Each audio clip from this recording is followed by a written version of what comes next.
Sultan'dan ferman vardır. Şahı Devran Sultanımız Mehmet için merdi meydan vaktidir. Rahmetli Sultanımız Murat'ın hatunu Lara Hatun yakalanıp zindana atılmıştır. Büyük ve güçlü Sırbistan nasıl kurulur herkes görecek. Türkler gelecek. Tahtını başına geçirecek. Vazife için hazır olun yiğitler.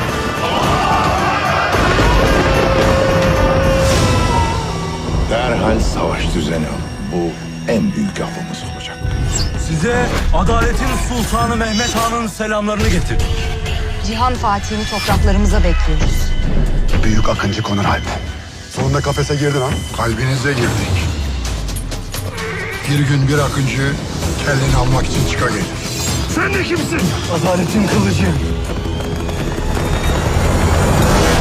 Ben Kral Lazar.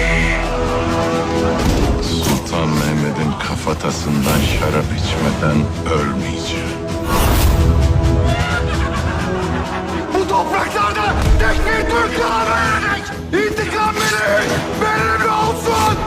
Akıncı nasıl olunur? Eline, beline ve diline sahip olacaksın. Ben de Türk olacağım.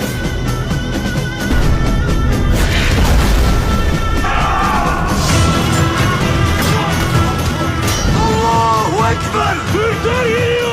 Tuzak kuranların en hayırlısı aşkına. En nicelik vaktidir.